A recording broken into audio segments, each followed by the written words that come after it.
나치 대업을 도모했던 동지, 그의 형이자 그들의 아버지인 정도전. 감히 네놈이 내 앞에서 그 역적의 이름을 대다니. 예, 삼봉 정도전 말입니다. 조선은 앞으로 보온을 숭상하는 나라가 될 것이오. 그들은 간신의 상징이 되어서 영원히 경멸과 저주를 받게 될 것이니 당신이 만든 나라 조선에서 당신은 영혼조차 편히 쉬지 못하게 될 것이오.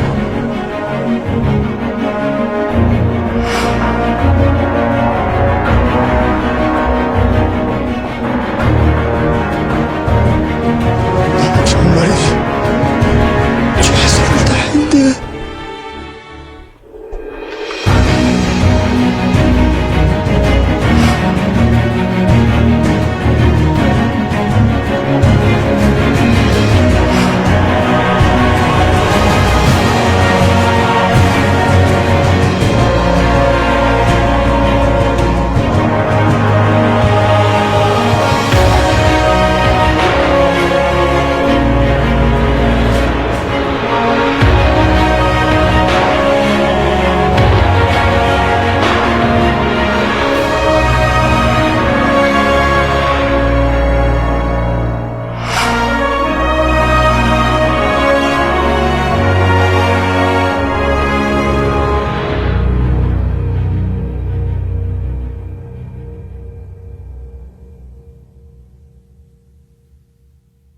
한국사 신명사입니다. 자, 오늘 강의는 정도전과 막스 베버, 정도전의 혁명과 직업으로서의 정치, 요 내용을 가지고 여러분과 강의를 한번 진행하고 싶은데, 처음 들을 땐 다소 어려울 수 있는데 제가 최대한 쉽게 설명을 해드리겠습니다. 자, 오늘 강의를 들을 때 먼저 용어를 좀 봐야 되겠는데, 여기 탤런트란 말이 있죠. 성경책에서는 이걸 달란트라고 표현하고 있는데, 한편 영어로 쓴다면 calling 또는 vocation. 자, 독일 말로는 베루프 이렇게 된 거죠. 제가 독일 발음이 정확하지 않아서 자, 네이버에 뒤져봤더만 버루프 이렇게 얘기하는데 저는 그냥 편한 대로 베루프 이렇게 읽겠습니다. 자, 그런데 이 calling이라는 것을 우리가 번역을 하자면 세속적인 생업, 직업 이렇게도 번역이 되고, 또는 종교적인 의미로 하나님의 부르심, 그럴 때 우리가 vocation 이렇게 얘기하는 거거든요. 그러면 신으로부터 받은 소명, 사명, 천직 이렇게 번역이 되는데, 자, 현대 민주주의 사회에서 특히 대의 민주주의라고 그러는 거죠. 이런 조건 하에서 정치를 직업 또는 소명으로 삼으려는 사람들, 이런 사람들이 갖춰야 될 덕목이 도대체 무엇일까? 이걸 우리가 조선의 정도전과 독일의 사회사상가 막스 베버를 통해서 함께 얘기를 나누는 시간이 되었으면 좋겠습니다. 자, 직업으로서의 정치 되는데, 저는 이 직업이란 표현이 좀 제 마음에 좀 안 들어서 좀 소명으로서의 정치, 이 표현이 좀 더 좋은 것 같은데, 많은 책자들에서는 직업으로서의 정치라고 번역이 되어 있습니다. 자, 책을 봤더니만 소명의식을 가진 정치가가 있고 정치에 대한 소명의식이 없는 정치가가 있겠죠. 자, 그러면 소명의식을 가진 정치가란 정치를 위해 사는 직업정치가, 자, 자기가 왜 정치를 하느냐, 거기에 대한 목적의식, 소명의식이 분명한 사람들이죠. 한편, 자, 정치에 경제적으로 의존해서 사는 직업정치가 권력을 잡기 위해서 또는 먹고 살기 위해서. 자, 제가 여기 보여준 사진을 보니 물론 드라마에서 갖고 왔지만 삼봉 정도전의 모습이죠. 한편 고려 말의 권세가였던 자, 최악의 간신이다. 고려사 열전에 그렇게 나오는데, 고려 끄트물의 권력가였던 이인임 이렇게 나옵니다. 자, 그러면 여기에 막스 베버라는 사상가가 있는데 직업으로서의 정치 이런 책을 썼죠. 자, 근데 직업으로서의 학문이라는 책도 있어요. 직업으로서의 정치라는 책도 있는데, 자, 1917년에 강의를 했고 1919년 강의인데, 자, 뮌헨 대학 진보적 학생단체인 자유학생연합에서 초청을 해서 거기서 강연했던 내용이었습니다. 자, 그런데 1917년, 1919년이잖아요. 막스 베버는 1920년에 갑자기 죽게 되는데 거의 그의 마지막 책이 되는 거죠. 근데 요 시기의 상황이 어떤 상황이냐 했을 때 독일이 1차 세계대전으로 패망했던 상황이었습니다. 독일은 여러 가지로 어려웠을 텐데 그때 젊은 학생들이 이 막스 베버를 초청해서 뭔가 그 시대를 읽어내는 안목을 배우고 싶었겠죠. 우리나라에서는 여러 번역서가 있는데 제가 이번에 참조한 것은 전성우 선생님의 번역서입니다. 우리나라 최고 막스 베버 권위자로 알려져 있는 분인데 예전에 나왔던 표지가 이렇게 됐던 거고 최근에 다시 이렇게 문구판으로 이렇게 표지가 나왔는데 이 막스 베버의 직업으로서의 정치인데 콜링, 탤런트, 베루프 이런 얘기를 한단 말이에요. 이걸 신의 부르심 소명인데 이 단어를 우리가 이해를 하기 위해서 잠시 어디로 빠져야 되느냐. 이 책을 또 소개할 수밖에 없네요. 이게 막스 베버의 아주 대표적인 저서가 되는데 프로테스탄트 윤리와 자본주의 정신 이렇게 되는 거겠죠. 그런데 이게 엄청난 책이죠. 서구의 자본주의가 어떻게 일어나게 되었느냐 이걸 밝히는 책인데 우리가 청교도들이라 그러잖아요. 그 청교도 종교개혁 이후에 이 청교도들이 어떻게 그렇게 부를 축적했느냐 이렇게 되는데 이게 막스 베버의 대표적인 저작입니다. 그러니까 직업으로서의 정치를 보기 전에 먼저 우리가 소명이란 말이 도대체 무엇이냐 여기서 찾아봐야 되는데 막스 베버의 묘비명을 봤더니만은 우리는 그의 필적한 정도의 사람을 다시는 만날 수 없을 것이다 이렇게 말하는데 그 근대 최고의 사상가였다는 얘기죠. 그래서 막스 베버는 박식함과 심함을 모두 갖춘 사회 사상가인데 이 책을 번역하신 전성우 선생님에 따른다면 우리 시대 마지막 학문적 만능 천재다. 저는 이 표현이 아주 멋있는 것 같아요. 정말 해박한 지식인이었죠. 그러면 이 막스 베버의 프로테스탄트 윤리와 자본주의 정신인데 신약 성경을 보니까 예수님의 달란트 비유가 나옵니다. 달란트 비유인데 제가 마태복음에 있는 달란트 비유를 가져왔습니다. 어떤 내용이냐 했을 때 아까 달란트를 우리가 영어 그대로 읽었을 때 탤런트잖아요. 그럼 탤런트를 그대로 읽으면 재능 이렇게 되는데 여기서 이 달란트라는 것은 당시의 화폐 단위를 의미하기도 한답니다. 성경을 봤더니만은 어떤 사람이 타국에 갈 때 종들을 불러 자기 소유를 맡기니 각각 재능대로 탤런트겠죠. 재능대로 금 5달란트를 또 누군가에게는 2달란트를 또 누군가에는 1달란트를 주고 떠났다 이렇게 되는 거겠죠. 그러면 주인이 길을 떠나는데 종들에게 각각의 재능대로 맡기고 갔다는 얘기지. 그러면 논리적으로 이 달란트는 원래 종의 것입니까? 아니면 주인의 것입니까? 주인의 것이 되겠죠. 그래서 했는데 어떻게 됐냐? 5달란트를 받은 사람은 장사하여 또 5을 남기고 그와 같이 하여 또 2달란트를 남겼으며 이렇게 나와 있죠. 그러면 주인이 맡긴 것을 가지고 열심히 일을 했더니만은 5달란트를 남기고 2달란트를 남겼어. 근데 또 한 사람은 어떻게 되냐? 땅을 파고 그 주인의 돈을 감추어 두었더니 성경 말씀이죠. 이제 주인이 돌아왔네. 주인이 돌아와. 이제 종들과 주인이 만났는데 그들과 결산할세 또는 회개할세 이렇게 성경에 번역되어 있거든요. 5달란트를 가지고 온 사람은 더 갖고 와서 2달란트를 가지고 온 사람은 또 2달란트를 남겼죠. 그러니까 주인이 뭐라고 말하느냐. 착하고 충성된 종아 내가 적은 일에 충성하였음에 내가 많은 것을 내게 맡기리라. 역시 어떻습니까? 착하고 충성된 종아 내가 많은 것을 맡기리라. 내 주인의 즐거움에 참여할지어다 이렇게 얘기하고 있네요. 굉장히 칭찬하고 있죠. 그런데 그 다음 내용을 보니까 1달란트를 받았던 자는 아까 땅속에 묻었잖아요. 달랑 그냥 1달란트를 갖고 왔죠. 땅에 감추어 뒀나이다. 보소서 당신의 것을 가져왔나이다. 그냥 그대로 하나를 갖고 왔다는 얘기야. 그 다음 뭐라고 얘기하느냐. 이 무익한 종을 바깥 어두운 데 내쫓으라. 거기서 슬피 울며 이를 갈리라. 아이고 그대로 갖고 왔는데 이 무익한 종아 내쫓아버리죠. 바깥에서 슬피 울며 이를 갈리라 이렇게 얘기했단 말이야. 그러면서 주인이 뭐라 그러냐. 야 내가 왜 너한테 1달란트를 줬겠니. 내가 그럴 바에야 취리하는 자들에게 맡겼다가 본전과 이자를 받게 하였을 것을 얘기하고 있는 거죠. 그냥 달랑 1달란트를 그냥 그대로 갖고 온 종을 지금 뭐라고 얘기하고 있단 말이야. 이게 이제 예수의 달란트의 비유가 되는데 그런데 이 달란트의 비유 말고 예수의 부자와 낙타의 비유가 있죠. 무슨 얘기냐면 우리 이런 얘기 들어봤을 거예요. 낙타와 바늘구멍 들어봤을걸? 부자는 천국에 들어가기가 어려우니라. 차라리 약대가 바늘기로 들어가는 것이 신약 성경은 약대로 되어 있는데 낙타를 말하는 거죠. 차라리 낙타가 바늘기로 들어가는 것이 더 쉬우니라 이렇게 얘기하고 있죠. 똑같은 마태복음에 나오는 예수의 말씀이란 말이에요. 그럼 여기 좀 이상하지 않습니까? 아까 보면 달란트 비유를 봤을 때는 그 주인은 똑같은 예수의 비유잖아요. 돈을 많이 벌란 얘기야 적게 벌란 얘기예요. 돈 많이 벌란 얘기잖아요. 근데 지금 이 낙타의 비유를 보니까 예수께서 돈 많이 벌라 돈 벌면 안 된다. 돈 벌면 안 된다. 이렇게 얘기하는 거죠. 바로 이 막스 베버는 낙타의 비유를 통해서 본다면 기독교적인 문화에서는 부의 축적을 당연히 금기시한단 말이에요. 자본주의가 일어날 수 있을까 없을까? 없겠죠.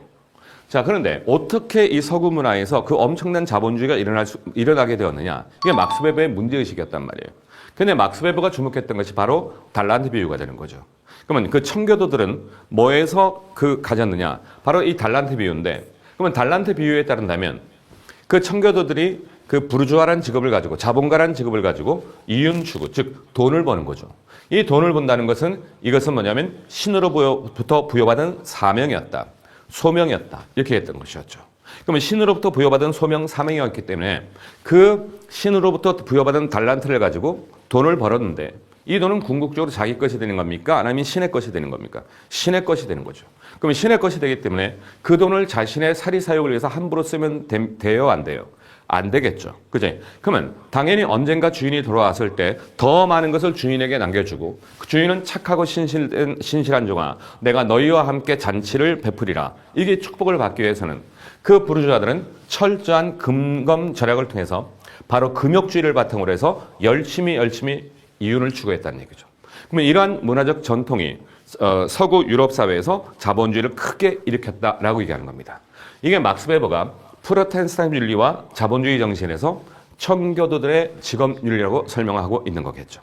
그러면 여기서 이제 우리가 calling, 신의 부르심, 탤런트, 달란트, 이제 이 말의 의미는 알았을 것 같아요.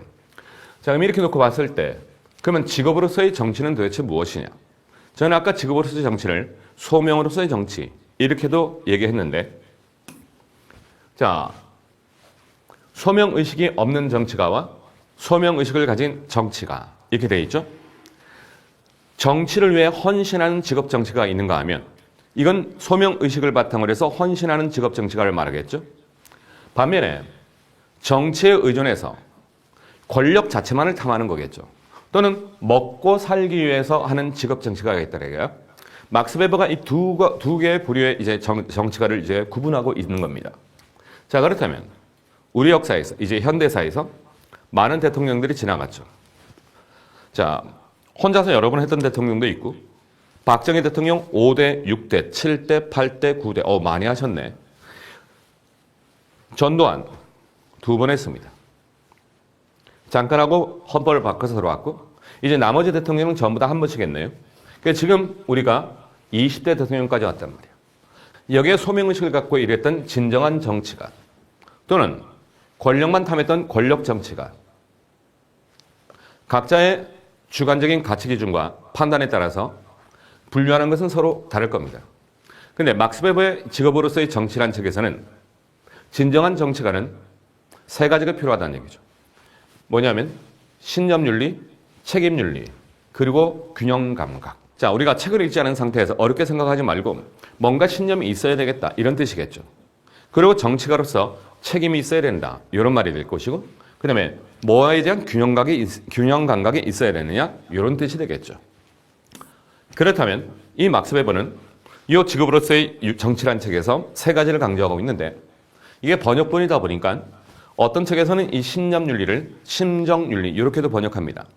자, 또 어떤 책에서는 균형감각을 목측 능력, 좀 다소 번역이 어렵죠. 그러면 이 목측, 뭔가 탁 쳐다보고 우리가 안목이라는 표현을 쓰지 않습니까? 아, 저 사람 안목이 있어. 또는 저 사람 식견이 있어. 이렇게 한단 말이야. 그럼 목측이죠. 턱 보고 추측해낼 수 있는 힘.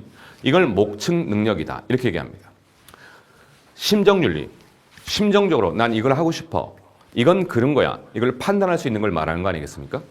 자, 그런데 저는 오히려 이 번역이 좀 더 직역에 가깝게 신념윤리 그리고 균형감각.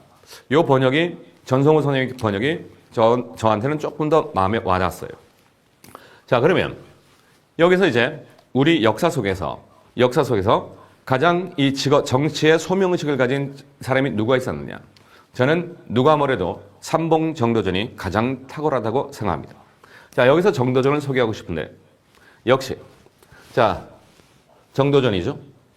원래 정도전이고 육룡이 나르샤 하다 보니까 계속 육룡이 나르샤 드라마를 갖고 얘기하게 되는데 아무래도 많은 분들이 보셨을 테니까 저도 너무너무 재밌게 봤습니다. 조선의 설계자 정도전 이렇게 소개되고 있죠. 삼봉 정도전, 우리 역사의 진정한 정치가 자신의 온 삶을 통하여 정치적 권력에 헌신하고 정치적 권력을 쟁취하고 사유화한 것이 아니라 그 권력에 헌신을 하고 그 권력을 공적인 가치로 전환시켰던 우리 시대의 위대한 정치적 지도자였다. 도올 김영옥 선생이네. 제가 이번 강의를 준비하면서 김영옥 선생의 삼봉 정도전의 건국체라는 책을 또 열심히 참조했습니다. 저는 이 평가에 전적으로 동일합니다. 삼봉 정도전은 자신의 온 생애를 통해서 권력을 쟁취했고 그 권력에 헌신하고 그리고 자신의 사적인 이익이 아니라 공적인 가치로 전환시켰던 우리 역사의 위대한 정치가였다. 이걸 막스 베버로 말한다면 신념과 책임과 그 다음에 사회 현상을 바라보는 안목이죠. 안목이란 말이 좀 약해. 그래서 전성호 선생님은 균형 감각이다 이렇게 표현하고 있는데 이 세 가지를 다 갖춘 정치가다라고 평가할 수가 있을 것 같습니다. 자, 그러면 이 정도전이라는 인물이 언제 등장하게 되느냐? 이게 고려 시대를 싹 보니까 이 고려가 고려말 개혁의 실패와 패망 이렇게 잡았죠. 고려말 국민왕의 마지막 개혁이 실패한 후 고려는 패막의 길로 접어들었다. 항상 그렇습니다. 이 개혁이라는 것이 실패하면 반드시 역사는 보수 반동이 극에 달하게 되는 겁니다. 다시 한번 개혁이 실패하면 어떻게 된다? 보수 반동이 극에 달하게 되는 거죠. 고려 시대를 전부 다 설명할 수는 없지만 우리가 고려 시대를 딱 보니까 918년 태조 왕건이 나라를 세웠습니다. 나름대로 꽤 500년 가까운 세월을 가는 거야. 그럼 한 왕조가 500년 가까운 세월을 가기 위해서는 반드시 체제를 정비하는 시간이 필요합니다. 그러면 체제를 정비하면 그 다음에는 뭐가 찾아오냐? 나름대로 전성기가 찾아와요. 고려의 황금기는 어떻게 되느냐? 여기 성종 임금이라고 있는데 성종. 역사에서 임금의 시호에 성종이 붙으면 보통 체제를 완비했다. 이런 평가를 받죠. 조선시대도 성종이 있는데 대략 고려가 건국된 다음에 요만큼 세월이 이르면서 대부분의 체제 정도가 그 바탕을 이루게 됐죠. 근데 그것이 이렇게 쏙 내려다 보니까 여기 문종 임금이 있어요. 문종 임금인데 여기가 모든 것이 완비되면서 이게 고려 최고의 황금기가 됩니다. 자, 이런 평가를 받죠. 그랬던 고려가 뒷부분으로 가면서 여기 무신 정권, 여기 이제 권문세족이죠. 이게 1231년 몽고족이 쳐들어오고 이 고려가 여러 가지로 힘들죠. 여기를 갖다가 우리가 원간섭기다 그러는데 이때부터 고려가 이제 마시가기 시작하는 거죠. 여기 권문세족이다 나와 있지 않습니까? 권문세족, 권세 잡은 사람들이겠죠. 자, 이들이 대토지를 소유하고 백성들의 삶은 도탄에 빠져가는 겁니다. 여러분이 중고등학교 다닐 때 아마 국어 시간에 배웠던 게 사르리 사리를 왔다, 청산에 사리를 왔다, 머루랑 다리랑 먹고 청산에 사리를 왔다, 얄리 얄리 얄랑청 얄라리 얄라. 아마 청산별곡이라는 것을 배웠을 텐데 저는 그냥 농민이 청산에 가서 하는구나. 굉장히 자연 친화적이고 처음엔 그렇게 생각했죠. 근데 가만히 생각해 보니까 농민들은 산속에 들어가 살아야 돼요? 아니면 논밭에서 농사 짓고 살아야 됩니까? 논밭에서 농사 짓고 살아야 되는 거죠. 자, 그런데 이 고려 말에 이 권세가들이 자, 선량한 양민들의 땅을 빼앗고 그 양민들을 노비로 부리고 그러면 살 수 없는 이 농민들이 산속으로 다 도망가 버리는 거죠. 그러면서 사러리 사리를 왔다, 청산에 사리를 왔다. 이 고려 백성들의 이 한 맺힌 절규겠죠. 얄리 얄리 얄라셔 얄라리 얄라. 여기에 마지막 개혁군주 공민왕이 등장했는데 공민왕이 어떻게 좀 해볼라 그랬죠. 하지만 이 공민왕 개혁은 뭐하고 말아? 실패하고 마는 거죠. 자, 개혁이 실패하면 반드시 보수 반동이 극에 달하는데 우왕청왕대로 가면서 고려는 회복 불능 상태에 빠지게 되는 겁니다. 자, 이런 고려 말 상황에서 어떻게 되느냐? 반드시 역사가 패망의 길로 갈 때는 이런 인물들이 등장하게 되겠죠. 사례를 볼까요? 이님, 인견미, 여뭉방. 한패가 되어 오랫동안 정권을 잡고 뇌물을 받아 챙기니 예나 지금이나 나라가 엉망진창이 될 때는 이런 부정부패가 극에 달하겠죠. 인사행정이 뒤죽박죽이 되어 버렸다. 고려사 간신열전 이인임 이렇게 나오죠. 제가 고려 끄트머리를 설명할 때 자주 불러드리는 배우들입니다. 너무나도 명품 연기를 했던 사람들인데 고려말 최고의 권세가 우왕 당시였죠. 이인임. 드라마에서는 홍인방으로 나오는데 요거는 이제 오리지널 정도전 드라마였고 요건 육룡이 나르샤였어요. 드라마에서 홍인방, 그 다음에 길태미 이렇게 나오는데 실제로는 여뭉방, 임겸미 이렇게 됩니다. 고려말 3인방이죠. 이들이 얼마나 부정부패가 심했는지 인사행정 모든 것이 엉망진창이 됐다 이렇게 나오죠. 이들이 결국은 역사에 이런 이름을 남기게 되네. 여기 보니까 이인임이라고 써있죠. 이인임. 여기 여뭉방, 임겸미 이렇게 되겠죠. 조선이 건국된 다음에 고려 역사를 정리하게 되겠죠. 고려 역사를 정리하게 되는데 고려사 간신열전이죠. 이들 3인방이 전부 다 간신의 이름을 올리게 됐던 거예요. 간신열전, 이인임, 임겸미, 여뭉방 이렇게 되는 겁니다. 자, 왕과 권신들은 어떠한 공식적인 제약도 받지 않고 개인의 탐욕과 이익을 추구했다. 나라가 망할 때 항상 이런 거죠. 어떤 공적인 제약도 받지 않고 지들 멋대로 했다. 이건 백성들에게는 재앙이었다. 함량미달의 어린 임금 우왕이죠. 지난 시간에 강의했는데 맨날 술 먹고 개와 닭을 사냥하고 장인이었던 최영 장군이었죠. 최영 장군이 주상에게 얘기하는 거죠. 그러시면 안 됩니다. 그러나 우왕은 최영의 조언을 받아들이지 않았지. 끝없이 방탕하고 정사를 돌보지 않았다. 고려사 간신열전 영웅방전에 이렇게 써있죠.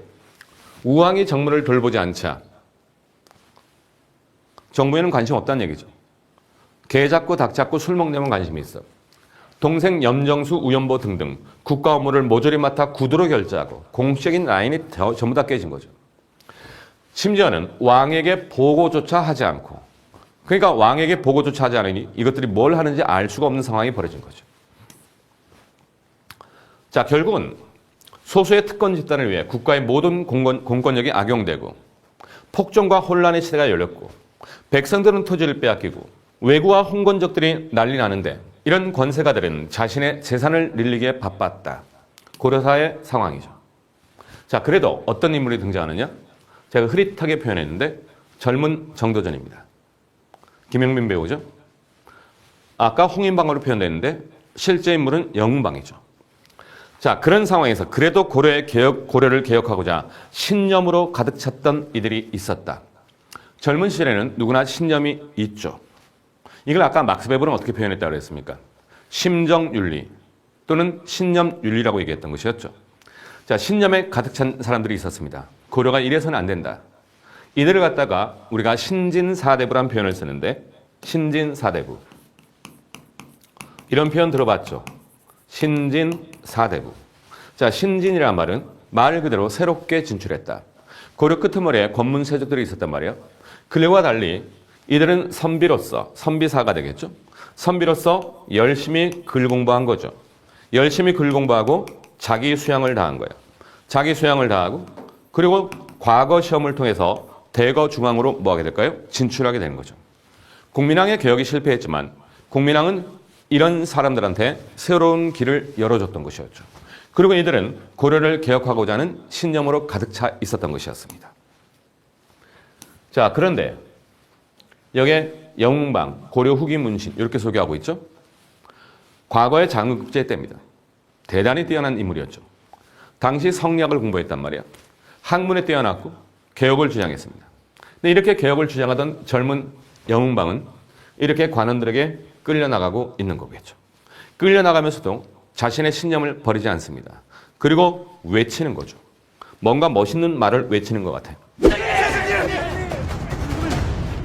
공자께서 말씀하신 인이란 씨앗이다, 생명이다, 살아 꿈틀거리며 만물과 소통하는 것이다. 펄펄 살아 움직이는 기백이다. 가두면 가둘수록 더욱더 살아 움직이거라. 알겠느냐? 이런 시련을 겪는 와중에서도 자신의 신념을 버리지 않고 후배들에게 꿈틀거리거라. 뭔가 멋있는 얘기를 한 것 같습니다. 자, 그런데 세상이 신념만으로 바뀔 리가 없겠죠. 신념만으로는 현실 정치적 과정은 그렇게 바꿀 수가 없는 겁니다. 신념이란 것은 어떤 것에 대한 뜨거운 확신, 열정이라고 막스 베버는 소개하고 있는데 대의에 대한 뜨거운 확신, 열정이죠. 물론 주관적인 열정과 구분해서 하는 얘기입니다. 자, 이렇게 신념으로 가득 찼던 영웅방이었는데 세상은 그를 비웃고 있는 거죠. 아까 이인임 아저씨죠. 드라마에서 아주 명대사를 남겼는데 그대 또한 잠시나마 허튼 기대에 부풀었겠지만 앞으로는 이것만은 기억하시며 사시오. 세상은 그렇게 쉽게 바뀌는 것이 아닙니다. 드라마 속의 명대사입니다. 전하께서 그대의 참소에 미혹되시고 해서 그대 또한 잠시나마 허튼 기대에 부풀었겠지만은 앞으로 이것만은 기억하면서 사시오. 세상은 그렇게 쉽게 바뀌는 것이 아닙니다. 세상은 그렇게 쉽게는 것이 아니죠. 우리가 아무리 강한 신념을 갖고 있다 했지만 그렇게 쉽지 않더라. 드라마 속에 또 한 인물을 소개하겠습니다. 임견미죠. 임견미. 실존 인물은 임견미. 아까 3인방 중에 하나였죠. 드라마 속에서는 길태미로 나오는데 고려 최고의 무사, 각색이 된 겁니다. 아주 연기를 잘했는데 고려의 평범한 무관이었고 한때는 최영 장군과 함께 홍건적의 난을 맡기도 했고 공민왕이 죽을 뻔했던 흥왕사의 변이란 게 있어요. 이걸 맡고 왜구의 토벌을 맡기도 했는데 역시 이인음의 측근이 되죠. 이 평범한 무관이 시중의 자리에 오르게 되면서 오만 전행을 일삼고 부정부패했던 것이었죠. 드라마에서는 이런 표현을 하네요. 이 길태미의 마지막, 임견미의 마지막이죠. 물론 드라마적인 각색이에요. 세상에 유일한 진리는 강자는 약자를 평탄한다. 강자는 약자를 인탄한다. 이것만이 변하지 않는 진리야. 명대사예요, 이것도. 나름대로. 가슴 찌릿찌릿하게 다가오는데 세상은 그렇게 쉽게 변하지 않는 거죠. 정말 가슴에 묵직하게 다가오면서 답답하죠. 영웅방. 젊은 시절에 신념에 가득 차 있었죠. 그러나 신념만으로 세상이 바뀌는 건 아니죠. 결국은 속속들이 변질자가 되었죠. 드라마의 마지막 부분을 보니까 결국은 영웅방은 이렇게 끌려가게 되는 거죠. 그리고 삼봉 정도전이 조선 개국을 얘기하고 있는데 이 영웅방은 젊은 시절에는 후배들에게 인을 얘기하고 살아 꿈틀거리거라. 그리고 백성을 위한 정치를 얘기했는데 드라마 속의 대사지만 외구의 침략을 핑계 삼아 백성들에게 구할의 세금을 내고도 살아남는다. 무슨 얘기예요? 이 땅에 수많은 왕들과 나라들이 명멸했지만 백성은 위대하다. 백성은 살아남는다. 따라서 백성들에게 구할의 세금을 보통 우리가 전통사회에서는요. 농경사회잖아요. 수확량의 통상 10분의 1을 걷어요.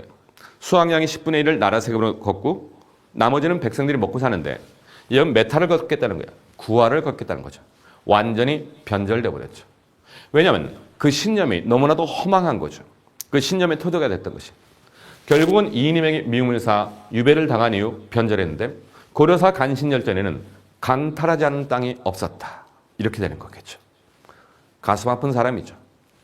젊은 시절 개혁을 외쳤다가 그렇게 바뀌었단 말이에요. 자, 그런데 여기에 삼봉 정도전이 있습니다. 정도전의 혁명이죠. 혁명이란 것은 명을 갈아치우는 것이다. 서양에서는 단순히 레볼루션, 그냥 뒤집어 엎는다 이렇게 얘기하는데 우리 동양에서는 혁명, 명을 갈아치우는 것이다. 임금이란 자는 하늘의 명을 받은 자예요. 하늘의 명을 받은 자인데 그것을 갈아치운다는 얘기죠. 그러면 이 혁명이라는 것이 어디서 나왔냐? 맹자에서 나왔던 것이었죠. 맹자의 민본주의 역성혁명이다 이렇게 말하는데 자, 민본주의란 게 뭐냐?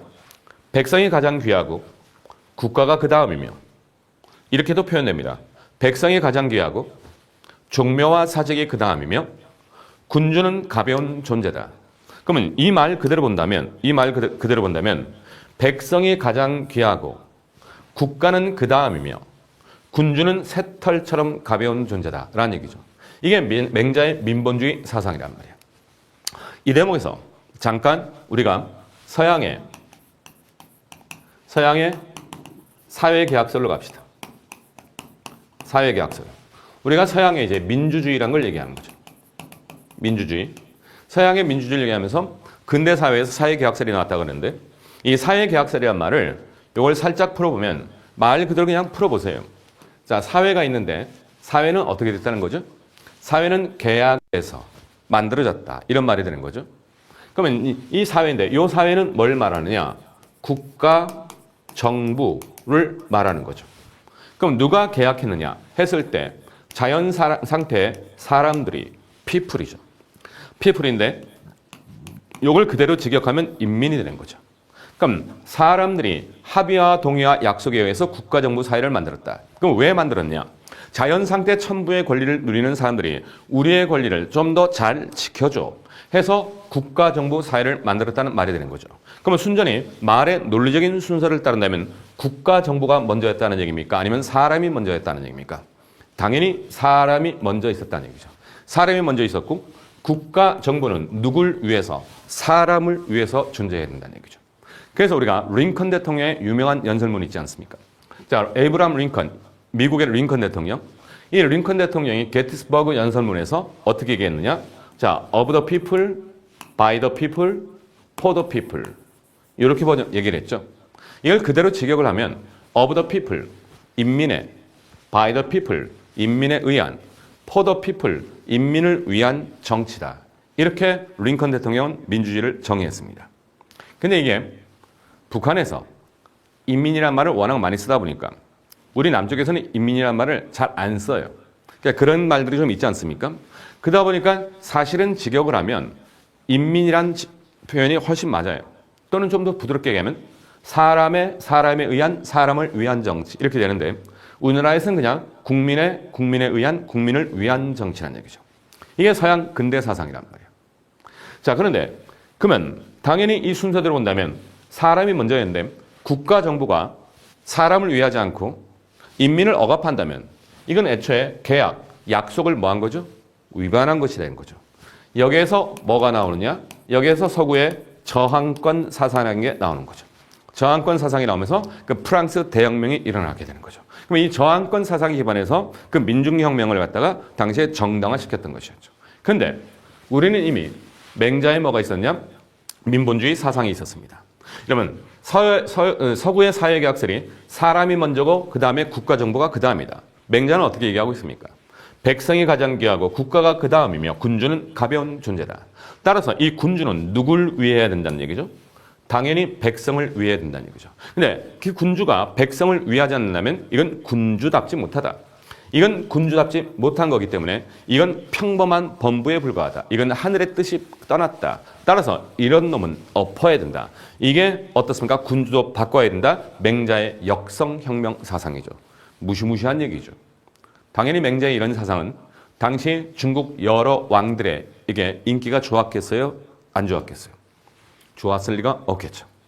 근데 고려 말에 삼봉 정도전이 성리학을 공부하고 그리고 당시에 신념으로 가서 고려의 개혁을 외치고 이인임에게 맞짱 뜨다가 이 정도전이 유배지를 가고 갖은 고생을 다하게 되는 거죠.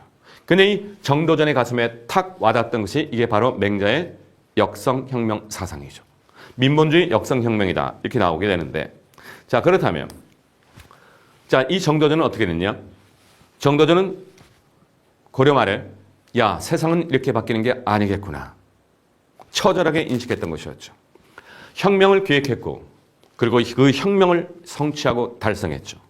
그리고 조선왕조라는 새로운 정치체제, 진짜로 어떻습니까? 소수의 특권층이 아니라 백성들을 위한 그런 정치체제를 구상했다. 이게 정도전에 대한 평가가 되는 거죠.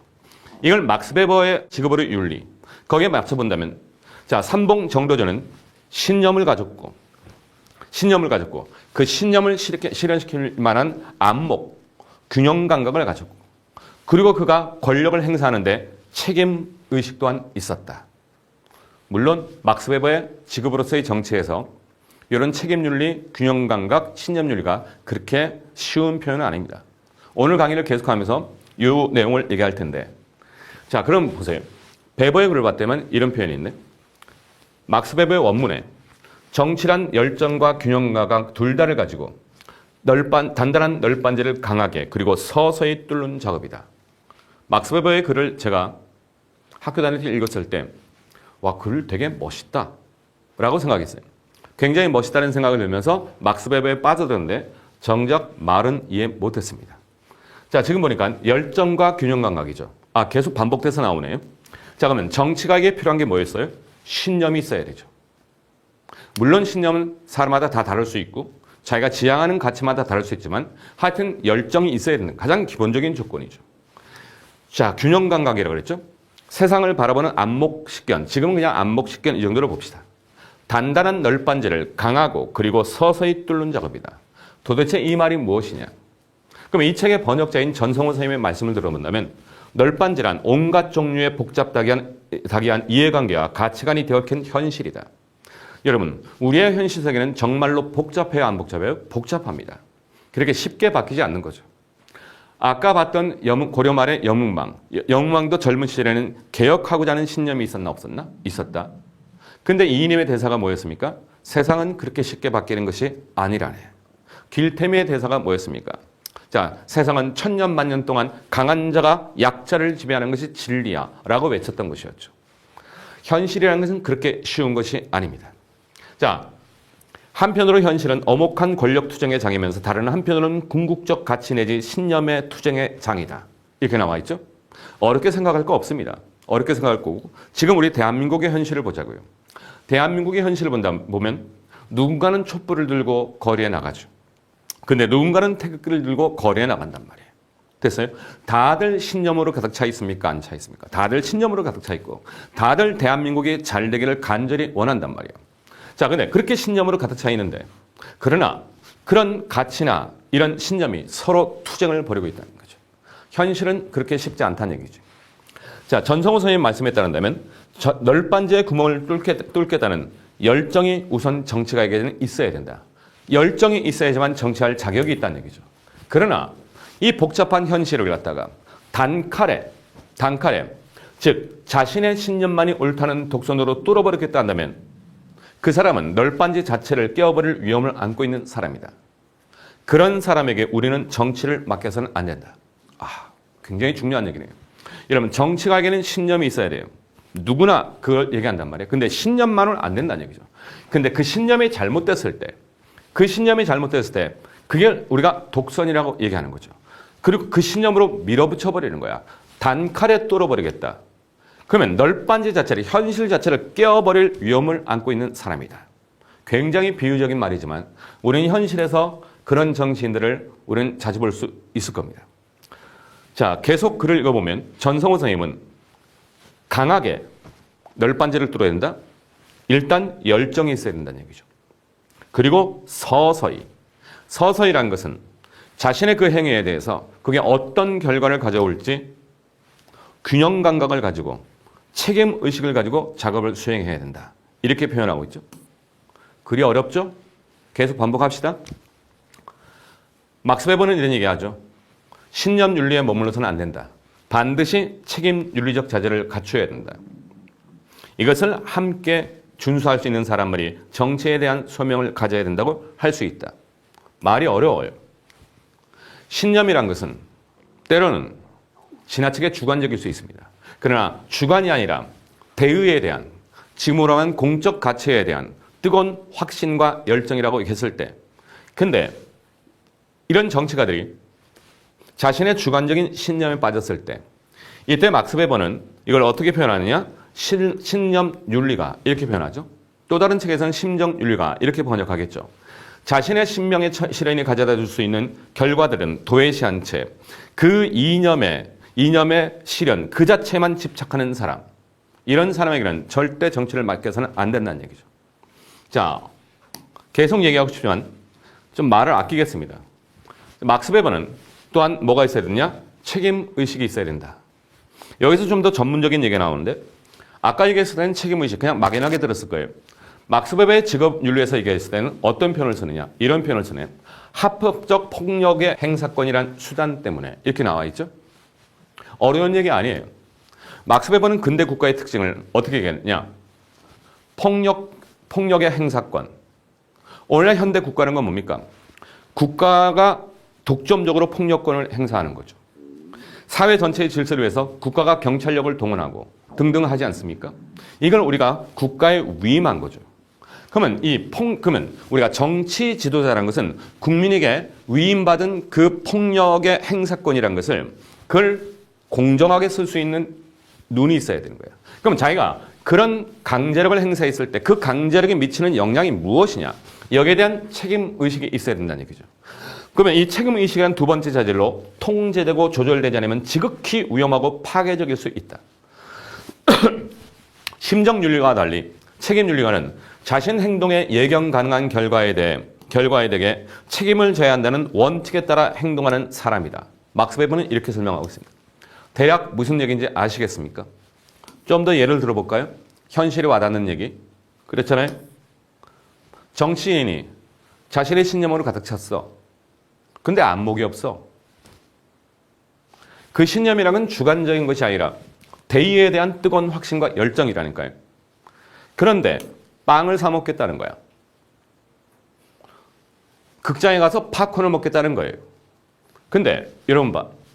우리나라에서 내가 차를 몰고 지나가는데 내 차를 세울 수 있는 사람이 누가 있습니까? 아무도 없습니다. 근데 올림픽대로를 달리고 서울 시내 도로를 달리는데 누군가 우리의 차를 세운단 말이에요. 그 일대 교통이 완전히 마비가 되는 거죠.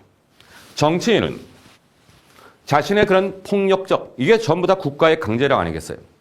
이런 폭력적 행사권을 합법적으로 사용할 수 있는 게 정치인입니다. 우리는 정치인들에게 그걸 부여했죠.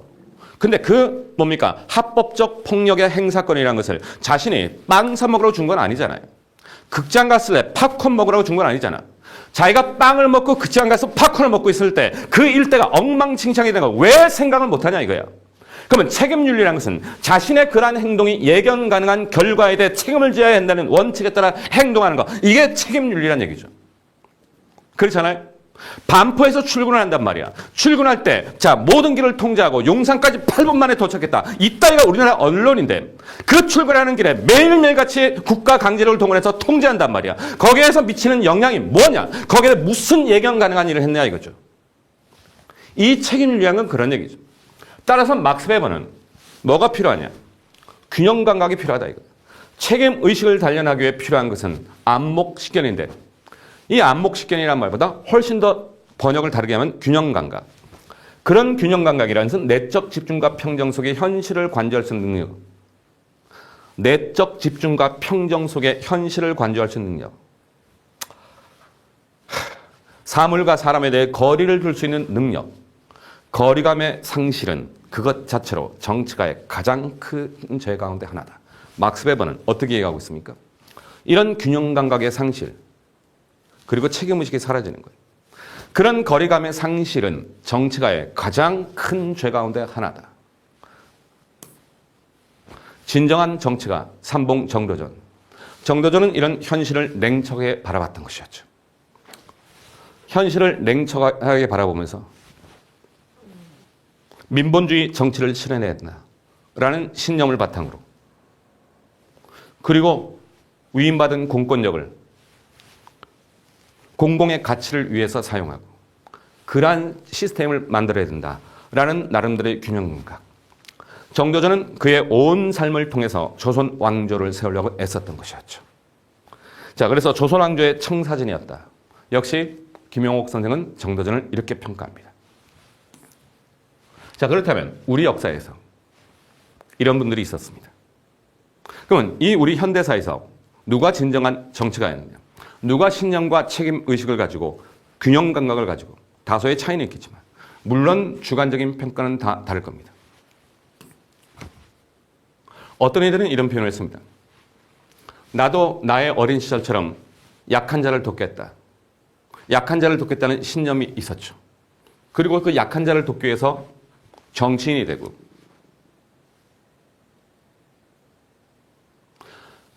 민주주의의 최후의 보루는 깨어있는 시민의 조직된 힘이다. 우리의 작은 실천 하나하나가 세상을 바꿀 것이고 신념을 포기하지 않는 것이죠. 그리고 그 신념을 바탕으로 그런 세상을 만들기 위해서 깨어있는 시민의 조직된 힘이다. 구체적인 얘기를 하고 있죠. 행동하지 않는 양심은 악의 편이고 할 일이 없으면 담벼락에라도 담벼락에 대고 고함이라도 질러라. 김대중 대통령이 했던 얘기였죠.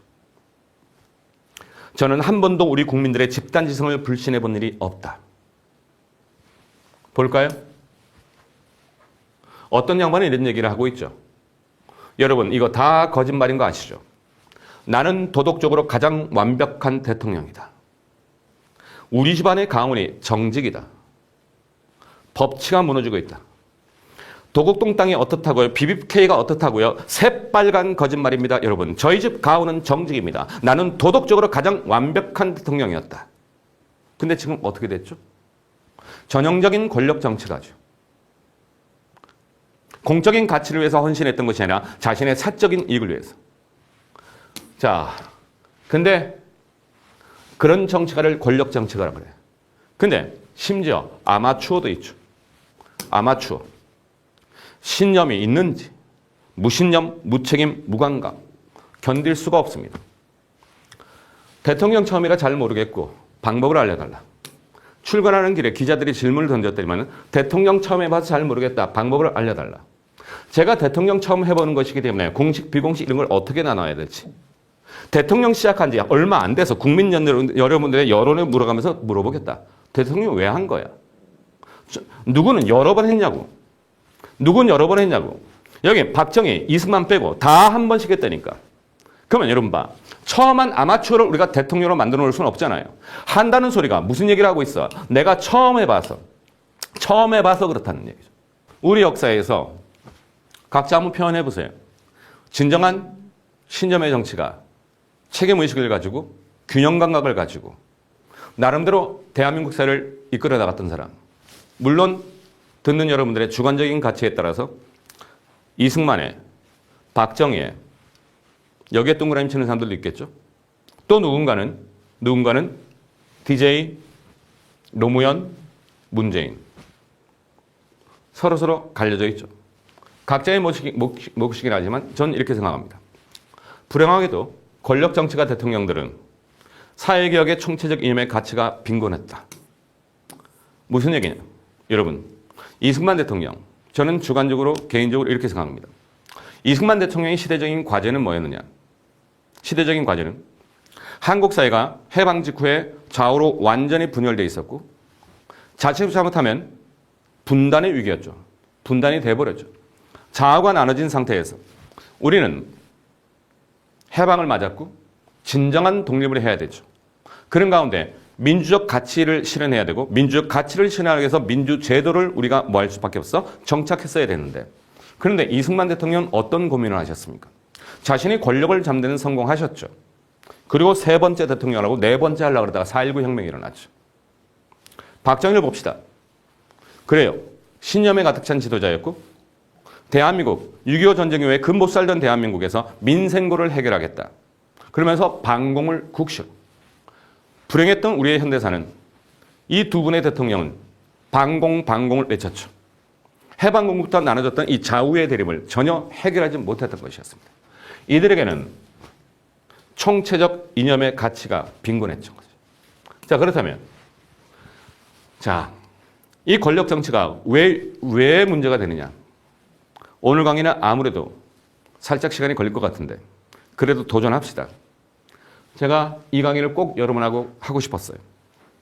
여러분, 정치가로서 권력에 헌신하면서 공적인 이익을 위해서 헌신하겠다는 신념을 가지고 책임감을 가지고 준비해도 모자를 파네. 막스 베버는 이렇게 얘기하고 있네요. 권력은 불가피한 수단이고 저 권력 지향은 모두 정치의 행위의 추동력 가운데 하나지만 벼락부자처럼 자신의 권력에 대해 허풍을 떨며 갑자기 벼락부자처럼 권력을 짓게 됐단 말이에요. 그 권력을 가지고 허풍을 떨고 그 권력의 도취에 빠져 허영에 찬 자화상에 몰두하는 짓거리. 베버의 얘기죠. 이들은 순전히 권력 그 자체를 숭배하는 모든 형태의 그 정치력을 왜곡시키는 가장 해로운 형태다. 가장 해로운 형태라 이거죠. 단순한 권력 정치가는 사실상 허망하고 무의미합니다. 이렇게 말했죠. 자, 권력 정치론이 가진 허망함과 무의미. 자, 인간 행위의 의미에 대한 천박한 이해의 산물이다. 무슨 얘기예요? 막스 베버는 그의 글에서 이렇게 얘기하고 있는 거죠. 이런 권력 정치가들이 어떻게 권력은 잡았어? 마치 로또 맞은 것처럼. 저는 개인적으로 로또 맞는 것을 굉장히 부러워하지만, 자, 이런 벼락부처처럼 허용에 떤다 이거야. 어느 날 갑자기 대통령이 됐어요. 그러면서 허풍을 떨면서 권력에 도취해 있고, 그러나 막스 베버는 경고하고 있습니다. 그것이 사실은 얼마나 허망하고 무의미한 것인지. 이것은 이런 무의미성에 대한 인간 행위에 대한 천박한 이해의 산물이다. 여러분, 우리의 현대사를 봅시다. 권력을 잡았죠. 전두환이 권력을 잡았습니다. 친구 노태우가 권력을 잡았습니다. 이명박이 권력을 잡고 박근혜 대통령이 권력을 잡고, 근데 그 대통령 하나하나의 모습이 그 마지막이 어땠습니까? 그 권력의 허망함을 막스 베버는 지금 경고하고 있는 거죠. 자, 그렇다면 김영옥 선생의 말로 돌아갑시다. 우리는 진정 권력에 헌신할 줄 아는 인간을 길러내야 된다. 우리 한국 정치가 진정 권력에 헌신할 줄 아는 인간을 길러내야 된다 이거죠. 지금 권력에 헌신했던 정도전. 얼마 전 대선이 있었죠. 대선이 있었어요. 수많은 후보들이 나와서 국민의 뜻대로 공정과 상식 어쩌고 저쩌고 다들 외쳤죠. 근데 정말로 이들이 권력에 진정으로 헌신할 수 있느냐? 이 진정으로 권력에 헌신하는 사람의 안목을 살펴본 안목, 이게 우리 시민의 몫이겠죠. 권력이라는 것은 음식과 같아서 만드는 순간부터 부패하게 마련이죠. 그럼 이 부패하게 마련인 이 권력을 어떻게 공적인 가치로 전환시키느냐? 여기에 대한 탁월한 안목을 지닌 자, 이걸 막스 베버의 직업으로서 정치로 본다면 탁월한 균형 감각을 지닌 자, 탁월한 책임 의식을 가진 자, 이런 자를 우리는 위대한 정치가로 부른다. 우리 대한민국에서는 어떤 사람들을 찾아야 되는지, 막스 베버의 글을 좀 지루하지만 조금 더 참고 갑시다. 정치란 악마적인 힘들과 관계를 맺는 것이다. 그렇죠. 정치란 것은 강제력을 행사하는 거죠. 자, 국민으로부터 위임받은 합법적 폭력을 행사하는 거란 말이에요.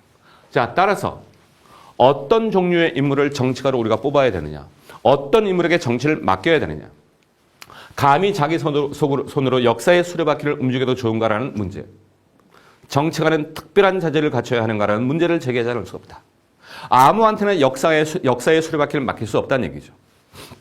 역사의 수레바퀴가 옳은 방향으로 아니면 그른 방향으로 움직이는가 하는 것은 한 국가 공동체, 그리고 경우에 따라서는 인류 공동체 전체의 운명을 결정짓는 중차대한 문제이기 때문이다. 정치인이란 것은 필연적으로 어떻습니까? 폭력적 강제력과 관계를 맺게 되는 거죠. 이걸 막스 베버는 악마적 힘이다 라고 표현하고 있죠. 그럼 이 악마적 힘을 어떻게 사용하느냐? 자, 우리는 내내 이런 말을 했었죠. 자, 구약성경 아모스가 있어요. 정의를 외쳤던 선지자였는데, 우리가 정의가 강물처럼 이런 말을 들어봤을 겁니다. 정의가 강물처럼 흐르게 하리라. 사실 성경 말씀이에요. 제가 찾아봤더니만 성경에 오직 정의를 물같이, 공의를 마르지 않는 강같이 흐르게 할지어다. 언젠가 그 날이 오면 정의가 강물처럼 흐르는 날이 올까요? 자, 염치입니다. 부끄러워하는 마음이죠. 부끄러울지 살필 영. 체면을 찾으며 부끄러움을 아는 마음이죠. 맹자의 얘기였죠. 측은히 여기는 마음, 수호지심, 측은지심, 수호지심인데, 자, 여러분, 측은히 여기는 마음이 인간의 마음이죠. 이게 인한 마음이다 이거예요. 불쌍히 여기는 마음이죠. 여러분, 살아있다는 것은 느끼는 겁니다. 살아있다는 것은 공감하는 거예요. 우리가 길거리를 가다가 차를 운전하는데 끔찍한 장면들이 있죠. 고양이가 또는 개가 차에 부딪혀. 보는 순간 우리는 하고 깜짝 놀라는 거예요. 깜짝 놀라면서 어떻게 이게 느끼는 거잖아요. 그죠? 하물며 짐승이 그래도 그런데 사람이 죽었어요. 사람이 죽었는데 그러면 어떻게? 이게 느끼는 거란 말이에요. 아이들이 수학여행을 갔다가 수백 명이 물에 빠져 죽었어요.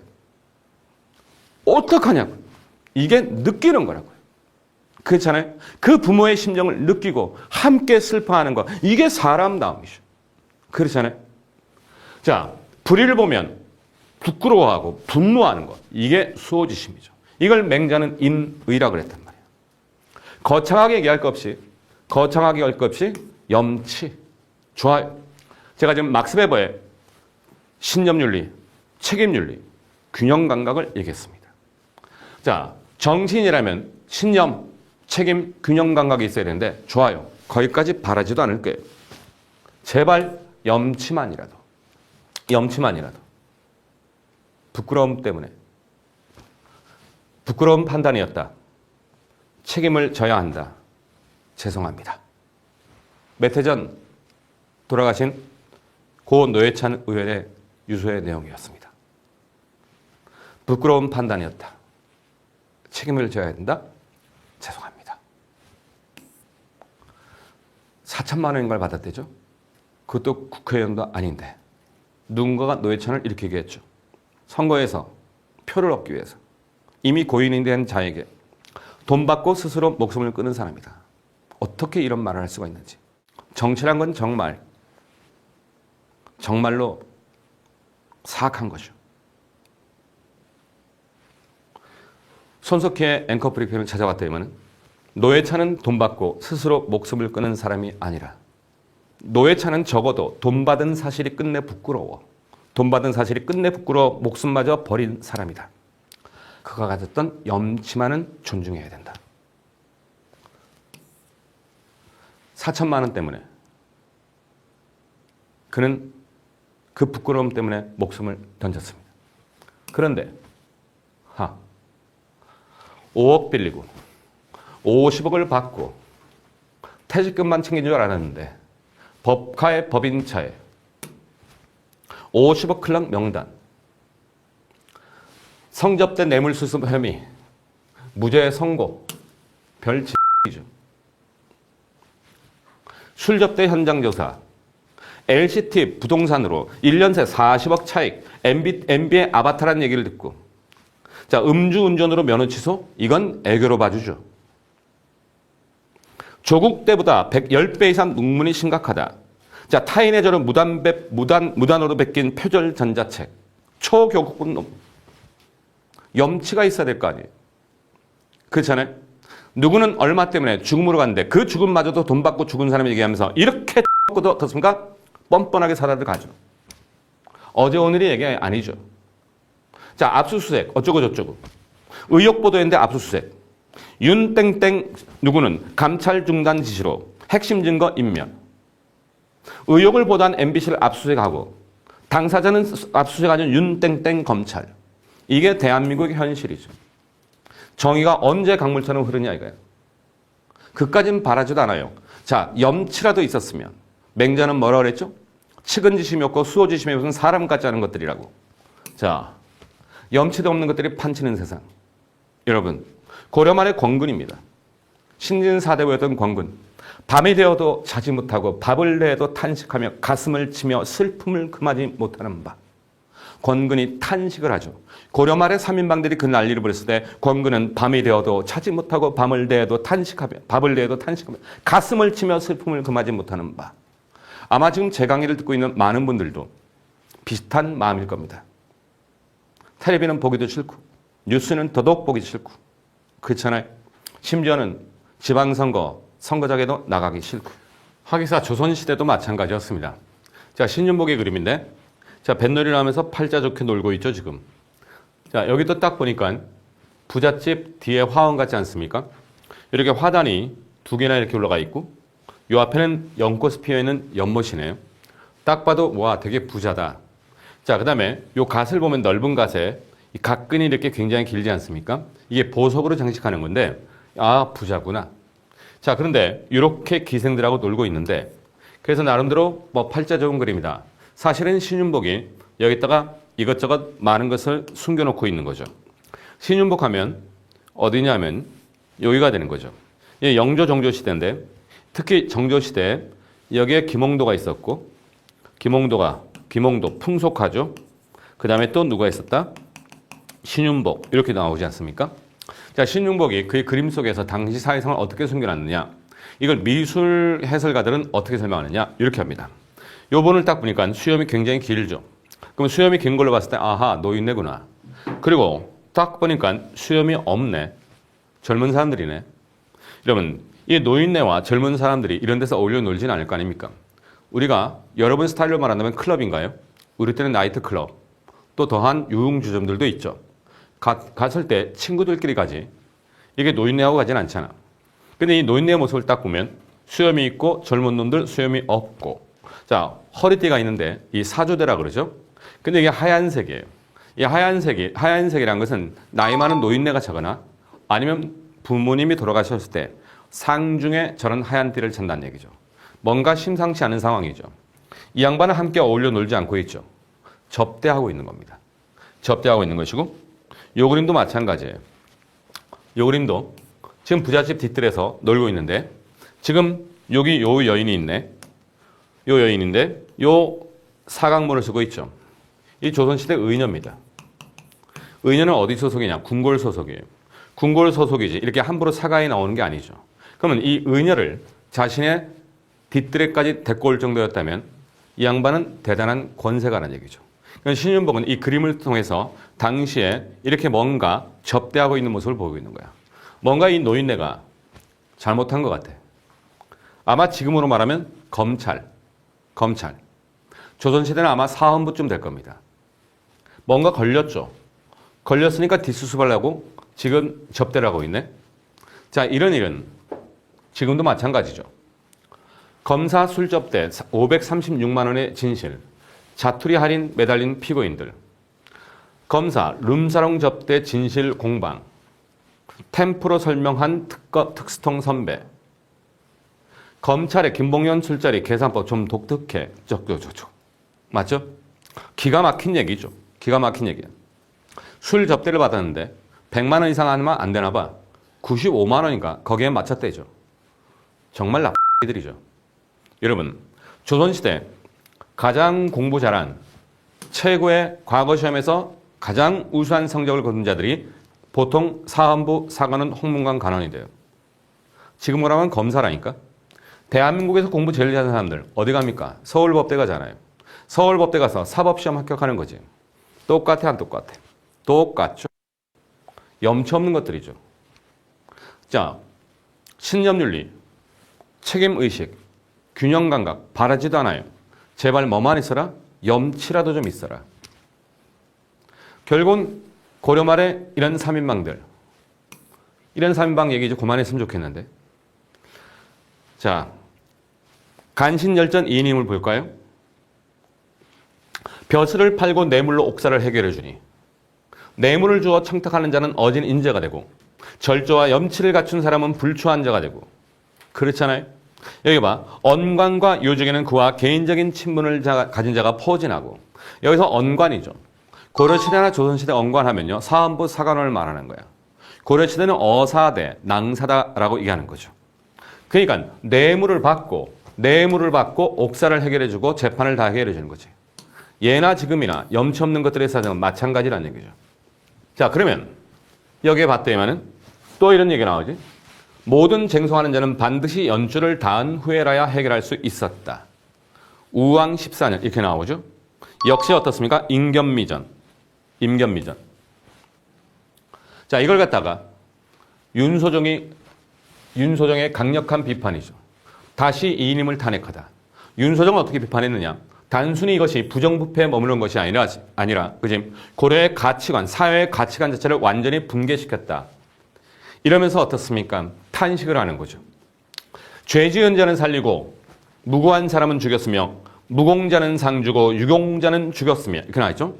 공이 없는 자는 살리고 공이 있는 자는 죽였으며, 자, 인심을 더러운 시궁창에 빠뜨리니, 사람들의 마음을 더러운 시궁창에 빠뜨리니, 사만의 사람들이 예의 염치를 빈천과 합에 빠지는 함정으로 알아. 이렇게 나와 있죠? 여러분, 예의를 차리고 부끄러움을 아는 사람들, 예의를 차리고 부끄러움을 알면 그것이 가난에 빠지고 그것이 재앙에 빠진다라고 생각했다는 얘기죠. 자, 이런 고려의 3인방을 이성계와 최영이 처단을 합니다. 그러나 이인임은 결국은 최영 장군이 살려주거든요. 자, 윤소정의 상소를 계속 봅시다. 자, 우리 상황을 계도함으로 흉악한 무리는 소탕되고 사직은 다시 안정될 것 같았어요. 안정될 것 같았어. 그러나 신하 최영 장군을 비판하고 있는 글인데 역적을 토벌하는 큰 원칙을 알지 못하여 백성들의 기대를 저버리고 괴수를 놓아주고, 여기서 괴수를 놓아줬다는 것은 늙은 이인임을 놔줬다는 얘기입니다. 최영 장군은 나름대로 이인임과 나름대로 사적인 관계가 있었어요. 물론 최영 장군이 꼭 그런 데 흔들릴 사람은 아니었지만 어차피 늙었다 이거야. 늙어서 여문방과 임견민은 처단하고 이인민은 풀어줬죠. 그러나 이것이 어떻게 됐느냐. 이에 사람들은 임견미와 여문방이 패망해서 죽은 것은 관계가 미숙했기 때문이다. 그 관계가 아주 좀 치밀하고 성숙했다면 사람이 죄주지 못하면 하늘도 죄주지 못하니 아무런 피해를 입지 않았을 텐데, 하이고 이인임은 살아남았다 이거야. 임견미와 여문방이 머리를 좀 들썼다는 얘기죠. 자, 불충불이하고 지극히 흉악한 자라도 재앙이 없다면 누가 다시 충과 의를 행하여 빈천을 자손에게 물려주려 하겠습니까? 이렇게 나와 있죠. 여러분, 이렇게 잔머리 쓰고 관계를 부린 놈들은 뭐했다? 살아남았다. 불충불이한 자들이 이렇게 살아남는데 누가 자식들에게 이런 걸 가르치겠냐 이거죠. 좀 거창하게 들릴지 모르지만 우리의 현대사가 얼마나 비극적입니까? 독립운동을 하면 3대가 망하고 친일한 자들은 여전히 떵떵거리고 살고 있고, 물론 이렇게 단순하게 말하고 싶진 않지만 윤소정은 이 고려 말의 이런 상황이 가치관 자체를 붕괴시켰다. 그래서 사람들은 이 괴수의 간택함을 배우게 할 것이며 결국은 충과 의를 버릴 것이다. 신진사대부 윤소정의 탄식이죠. 자, 결국은 이런 소인배들은, 이런 권신들은 인척들과 함께 국가를 사유물로 만들었고 매관매직했고, 이인임의 첩에게 노비 5명을 바치고 벼슬을 받고, 이인임에게 노비 10명을 바치고, 이인임이 판결문을 환수하고 이인임이 모든 재판을 관여한다는 얘기가 되겠죠. 자, 쟁송하는 자는 반드시 먼저 전민과 금백, 땅과 뇌물, 금백을 이인임에게 바쳐야 됐다. 대간의 탄핵이나 법사의 판결도 또한 먼저 비밀히 이인임에게 보고하여 여기 대간이 지금으로 말하면 뭐라고요? 검찰이라니까요. 조선시대 조선시대 사헌부 사관은 고려시대로 말하면 어사대 낭사 이렇게 되는 건데, 대간의 탄핵도 이인임에게 보고해야 되고 모든 것이 이인임의 손으로 간다는 얘기죠. 자, 윤석열 장모, 도이치모터 수산 검사들 사표 또 사표. 정의를 세우기 위해서 잘못된 것을 공정과 상식에 의해 수사한 검사들은 사표를 내고 있죠. 검사 출신 금강원 원장, 검찰 편중 인사에 필요하다면 또 해야죠. 자신들의 측근 검사들을 곳곳에 앉혀요. 한다는 얘기가 필요하면 또 하겠다는 얘기죠. 부끄러움을 모르고 있죠. 인사검증 관정부터 윤석열 사단, 인사정보관리단, 검사, 전진 배치 모두가 윤석열의 사람들, 검찰 출신 다 틀어진 검수완판. 이인임이 어떻게 했습니까? 모든 걸 틀어지고 있었죠. 고려 말의 상황과 지금의 상황이 다를 바가 없죠. 더 읽고 싶지도 않네요. 대간, 장수, 수령은 모두 자신의 인척을 뽑고 심지어 저작거리 공장이라도 연줄만 타면 저 벼슬을 받으니, 홍산전투, 최영 장군의 홍산전투입니다. 왜구를 토벌한 거죠. 홍산전투에서 전공을 세운 사람에게는 농공 행상을 할 때 전쟁터에 나가지도 않은 자에게 벼슬을 얻은 자가 대단히 많았다. 패장도 뇌물을 바치면, 뇌물을 주지 않으면 결국은 엉망진창이 되는 거죠. 수비군은 여의고 약하여. 전부 다 뭡니까? 권신 이인임 때문이었다. 결국은 역사는 이들을 심판하긴 합니다. 드라마 정도전에서 늙은 이인임이 잡혀가는 모습이죠. 결국은 최영과 이성계가 군대를 동원해서 이들을 제거했고, 이인임은 최영의 배려로 목숨을 부지하긴 했지만, 그러나 어떻습니까? 곧 병으로 죽게 되죠. 여기에 대해서 아까 윤소정과 같은 사대부들은 최영이 큰 도적을 살려주었다. 이인임이 비록 유배지에 사망했지만 가치관 자체가 붕괴되었다. 부끄러움을 모르는 시대가 되었죠. 자, 강의를 마무리합시다. 어떻게 우리 한국 사회의 근원적 도덕성을 회복할 수 있을까? 김영옥 선생은 우리 한국 사회의 근원적인 도덕성이란 것이 진보와 보수의 대결이 아니라, 그렇죠. 여러분, 태극기를 들고 나오는 분들이 무슨 잘못이 있겠습니까? 그들을 선동질하는 선동 정치가들의 문제겠죠. 보다 근원적인 도덕성이란 것은 그런 좌우의 이념의 대립이 아니라 염치를 아는 사람다움을 실현할 수 있는 보다 보편적인 기준만이 우리 정치적 판단의 기강에 돼야 된다. 공감이 가죠. 동의할 수밖에 없죠. 자, 정의가 강물처럼 흐르는 날, 아모스 선지자가 오직 정의를 물같이 공의를 마르지 않는 강같이 흐르게 할지어다 구약 성경에 서 있습니다. 그날이 오면 정의가 강물처럼 흐를까요? 다시 막스 베버로 갑니다. 1919년 뮌헨 대학교에서 젊은 학생들에게, 열정으로 가득 찬 학생들에게 세계 1차 대전에 패망했던 독일, 그런 상황 속에서 그 젊은이들에게 강의를 했던 막스 베버죠. 1919년이면 우리나라로선 3.1 만세운동이네요. 막스 베버는 아주 야멸차게 말합니다. 유토피아는 없다. 그의 강연의 마지막 부분입니다. 자, 막스 베버가 1919년 이 강연을 하고 1920년 급사를 하게 되는데 그의 학문의 거의 마지막이죠. 이 책을 번역한 전성훈 선생님은 막스 베버의 학문적 유언장과 같은 책이다. 문구판으로 아주 두껍지 않은 책입니다. 물론 읽기는 쉽지 않아요.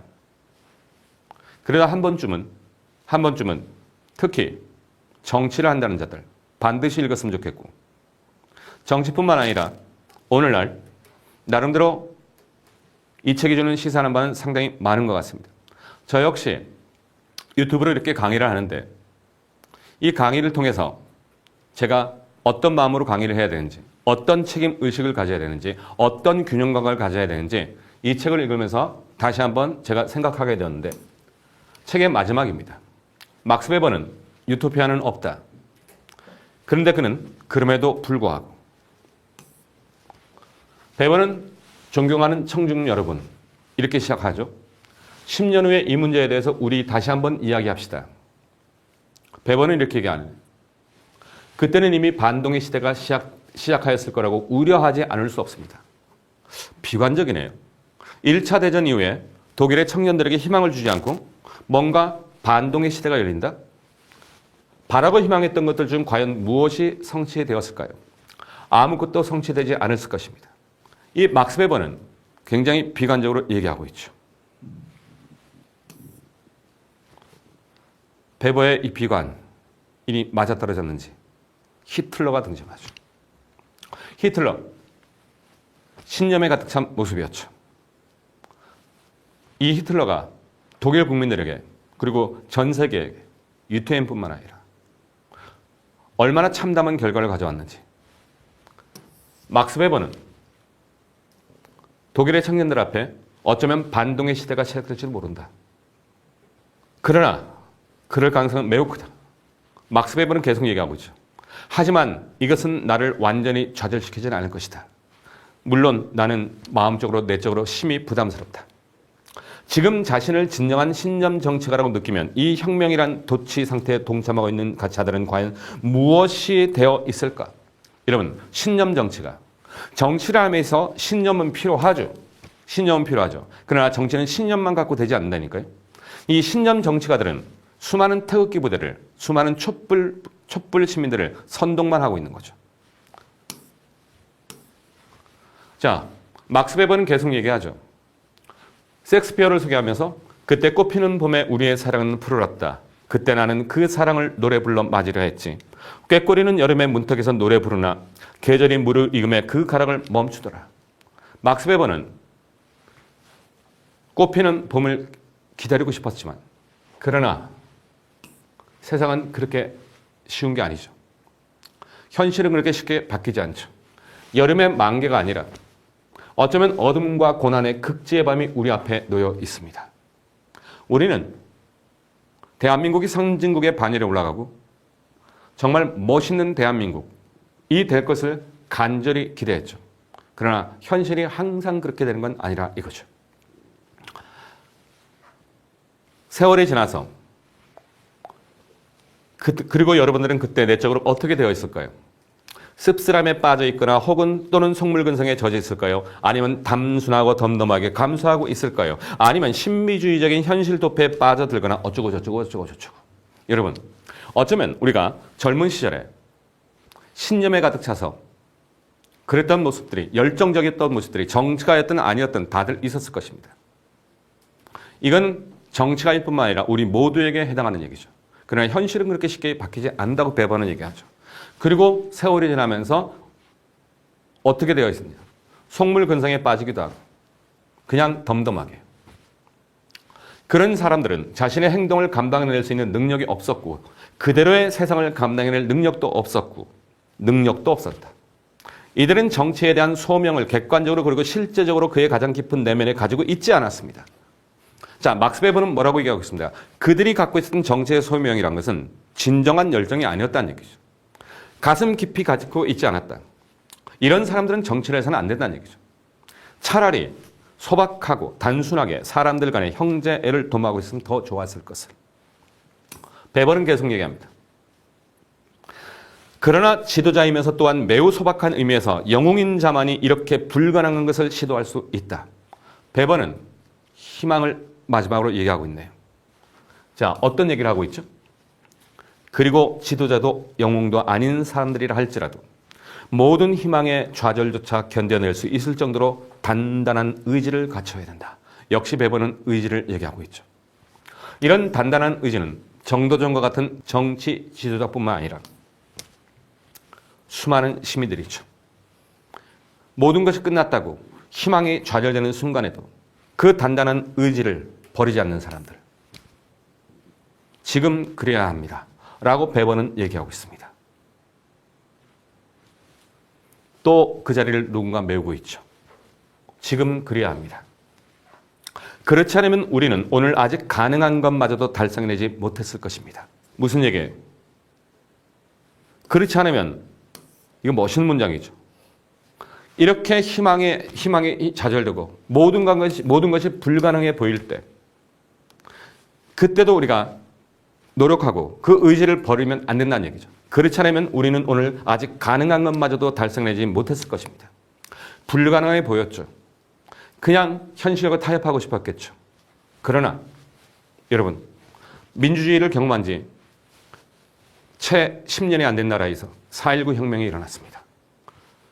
광주 5.18이 일어났고 87년 6월 항쟁이 있었고 불가능해 보였죠. 자, 거기에 도전하지 않는다면 가능한 것마저도 달성하지 못했을 것이다. 지금부터 100년 전에 막스 베버가 얘기하고 있죠. 자신이 제공하려는 것에 비해 세상이 너무나 어리석고 비열하게 보일지라도 그럴 때가 많죠. 수많은 좌절을 겪죠. 신념으로 가득 찬 정치가가 나름대로 책임 의식을 가지고 공적인 것에 헌신하고 싶어요. 그러나 선거 결과는 항상 우리의 뜻대로 되지 않죠. 때로는 세상이 너무 어리석어 보이기도 하고 세상이 너무 비열해 보이기도 하고 그러나 그럼에도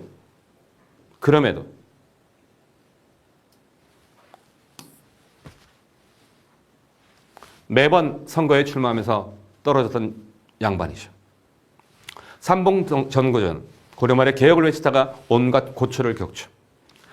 불가피하게 온갖 종류의 어려움에 경우에 따라서는 옳은 것을 외침에도 불구하고 자신의 신념을 유보해야 될 상황. 그렇죠. 매번 선거에서 떨어질 수밖에 없죠. 자신의 신념을 유보해야 될 상황. 모든 희망이 좌절되게 되는 그런 상황에 봉착하게 될 것이다. 전성우 교수님이 막스 베버의 글을 해석하고 있죠. 자, 이런 상황 속에서도 그리고 그 어떤 상황에 대해서도 그러나 신념으로 가득 찬 정치가는 책임 의식이 있는 정치가는 그럼에도 불구하고 라고 말할 수 있는 능력이 있는 사람. 이런 사람만이 정치에 대한 소명을 가지고 있다고 막스 베버는 얘기하고 있습니다. 그럼에도 불구하고 그렇죠. 백범 김구 선생, 단재 신채호 선생, 약산 김원봉, 우사 김규식, 서울역 앞에서 사익도에게 수리탄을 던졌던 강우구 선생, 윤봉길, 나석주. 만약 지금까지 불가능에 도전하는 사람이 계속 나타나지 않았다면 인류는 아마 가능한 것마저도 성취하지 못했을 것이다. 베버는 불가능에 도전하는 사람이 없었다며. 그렇죠. 이것은 전적으로 옳은 말이며 모든 역사적 경험에 의해 증명된 사실이다. 청산리 대첩의 영웅인 홍범도 장군, 김좌진 장군이 이끌었던 북로 군정사, 미국 하와이에서 파인애플 농장, 사탕수수 농장에서 그 고생을 하면서도 틈틈이 나무총을 들고 군사훈련했던 대조선 국민군단. 이들은 불가능해 보이는 일본군과 맞서 싸워서 그 불가능을 가능함으로 이뤄냈던 사람들이었죠. 베버는 계속 얘기합니다. 그러나 이것은 적어도 원칙적으로 정치가에만 해당하는 것이 아니라 인간 일반에 해당하는 말입니다. 인간 일반. 그렇죠? 우리의 독립이 우리가 알고 있는 독립운동가들만이 있었던 건 아니죠. 알려지지 않았던 유관순이 있었고 3.1 만세운동 때 수많은 민중들이 있었고 1929년 광주 학생운동에 어린 학생 박준채가 있었고 여기 40년대 조국을 찾고자 이름 없는 수많은 한국의 청년들, 한국 광복군, 중국 땅에서 이렇게 조국을 찾고자 애쓰고 있죠. 자, 그리고 지금 2022년 개딸들이 등장했습니다. 그럼에도 불구하고 그날이 오면 아모스 선지자가 얘기했던 것처럼 정의가 물같이 공의를 마르지 않는 강같이 흐르게 할지어다. 정의가 강물처럼 흐르는 날, 그런 날이 오기를 간절히 바라면서 마지막 배부의 문구, 만약 지금까지 불가능에 도전하는 사람들이 계속 나타나지 않았다면 인류는 아마 가능한 것마저도 성취하지 못했을 것이다. 자, 이렇게 해서 정도전과 막스 베버 마치도록 하겠습니다. 감사합니다.